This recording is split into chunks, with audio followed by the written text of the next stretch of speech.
Zay zany reto solotenan'ny olona voagatra tamin'ny resaka boina setisety zao iarahantsika malala zao moa fa misy olona anankiray maty tao am-pigadrana noho ny tsaradrarany le izy dia iarahantsika malala fa gadra tsaradrarany daholo ireo olona boina setisety ireo nefany tena tsy hita zany izay maha-olombelona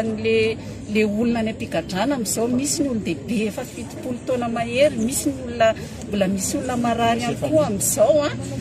dia mba mangataka aminareo zahay indrindra ianao madame Fanirosoa fantatrao tsara tantarany boina io tamin'ny ianao mbola tany an-dafy, fantatrao tsara hoe iza ny premier responsable an'ireo nefany dia tena hoe hatramin'izao tsisy hoe resaka tsisy ninona mihitsy zany zavatra hoe fihetsika avy any aminareo zany dia malahelo izay fianakaviana aza endrasana misy faty ohatran'izao re tompoko vao alalany tokony ataonareo amin'ny zao zavatra miseho mahazo anay izao hoe tena hoe mafy tokoa hoe olona tsy nanao ninina ireo ary fantatra reo daholo zany, fantatra ny ao amin'ny fanjakana rehetrarehetra zany hoe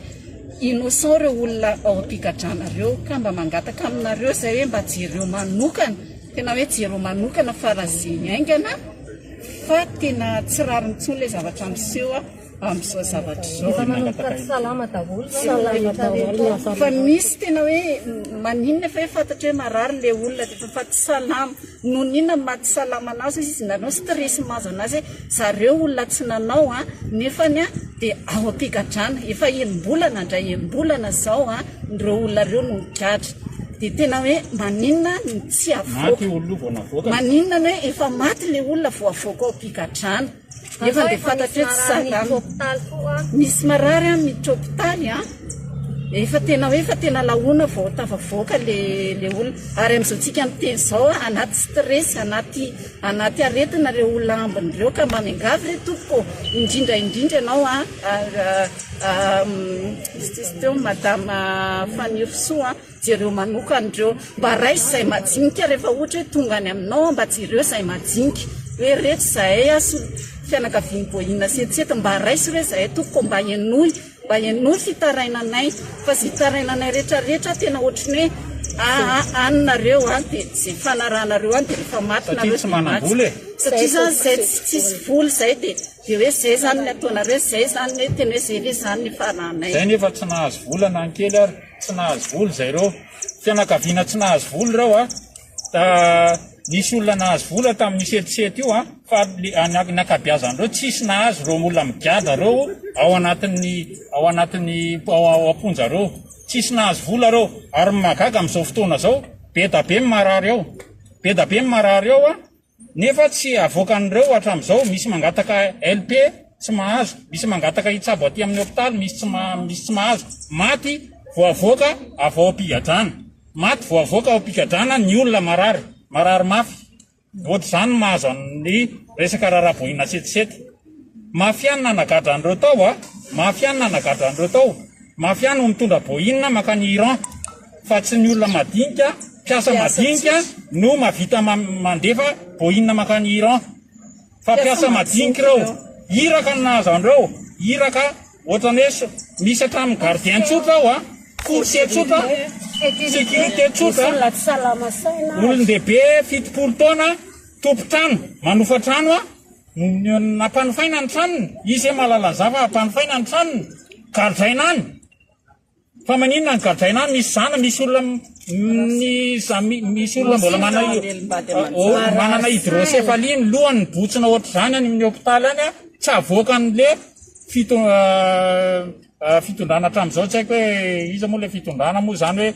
adinidiny zareo ve le tantara boina setisety sa hoe tsy rarahina satria olona madinika tsy manana miliara daholo reo, tsisy manana miliara reo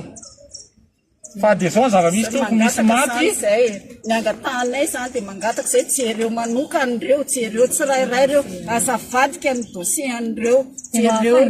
afaindiany farazikana fa tena mijany olona mamelona vady amanjana ka sasany amin'ireo victime daholo ny vady amanjana ny fianakaviana rehetra zao efa hitantsika mahazo mety fianakaviana eto tena hoe mafy metezynareo ny toeran'izao fianakaviana izao mafy mahazo anazy tena hoe mafy firlahy moa zareo zany votazy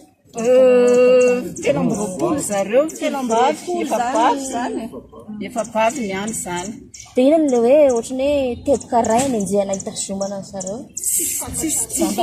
zamba itena le izy manko fa manan-kany dia le izy misy ohatra mpiasa tany amin'ny ACM misy mpiasa tany amin'ny toeran-kafa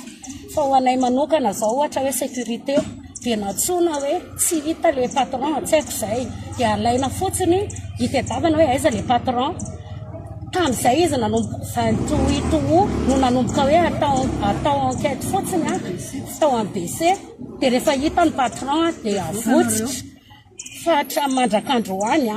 mafy mahazo anay nefany raha karamana sécurité zany tompoko tsy mahavelona ankohonana akory ary izay nefa niara tsy afaka miasa satria manenjika anazy eny na ny zanakay rehefa tsy mianatra ntsony satria ny ray mpianakaviana tokony hamelona voatanjona any na ny ankizy ary ny tompoko tsy mahalala zao olana izao hoe migadrany ny rainy satria manimba sainy ankizy raha ho tenena anazy hoe dadanao dia migadra nefa ny zavatra tsy nataony tsy mba hoe nangalatra na namono olona tompoko fa zavatra nataony olona taony dia asary nataonao tao tsy mba nadray akory izy nankaramany ara-tsisy zantsony dia gadraina fotsiny dia marary tompoko ny fonay mangatak'izay mba hafao aingana tompoko sao dia mbola isy aina foy manaraka dray marary ny havanay mangatak'izay tompoko tsy manamboly zay tsy manana avocat zay tsy mananinnininy zay mba vonjeo zay mampamifaniry soa majereo zay indrindra ho an'le zaza tsy salama saina any sady marary fono tsy salama saina dia tsy mijery fianareo hoe olona tsy salama iny olo iny dia tokony mbola andray anjara amin'izao ady zao ve izy nefa izy ara tsy tompony tenany dia mbola mikadrany dia tena tsisy tompony andraikitra amin'ilay izy mihitsy satria sécurité dia coursier ohatrany raiky zao sy coursier ny asany nanatra taratasy justa nanatra taratasy dia izay no nisambonana anazy mandrak'izao zay mbola sy niona hoe anona taminy fa tonga dia nitazominy zareo nandritra izay ambulance zay dia tena mba miangazy sy nitaraina aminao madame Fanisoa ianao no tena mba hitaraina anay mba hijery akaiky an'izao rara zao satria tena mafy mahazo anay tena mafy na nienjika ny fiarahamonina amin'ny zavatra tsy natao tena mafy mahazo fa tena mba miangavy hoe mba jereo akaiky mba valio re na mba mety sirotana moa le olona ny fiampangana izy ireo dia somary mavesatra ihany misy ny kolikoly ny fanararota-pahefana ny fanotoinana anatiny ny filaminana anatiny eto amin'ny firenena misy ihany koa ny fikambanan-jiolahy ny fanafenana olon-dratsy ny fisandohana titra ary ihany koa ny fanaovana concussion ny lalam-panorenantsika ao amin'ny andininy fa 3 dia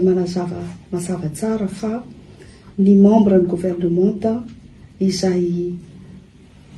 voaenjika dia mamaly izany eo anatrehan'ny haute cour de justice ka fotoana tahaka izao mba hampatsahivina an'izay andinin-dalàna amin'ny lalam-panorenan'izay satria matetika dia everina fa hoe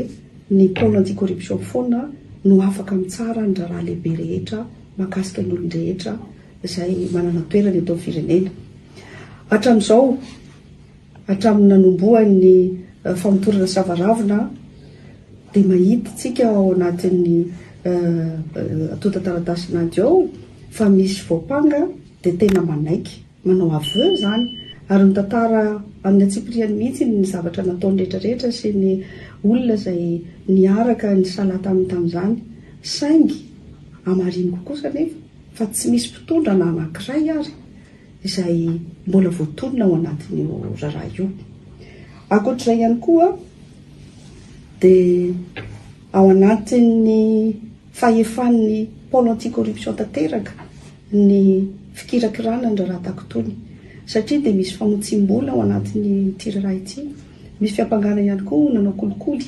misy fiampangana nanao fanararota-pahefana sy ny hafa izany moa dia voamarin'ny lalàna 2016-021 mikasika ny compétence ny pôle anti-corruption ny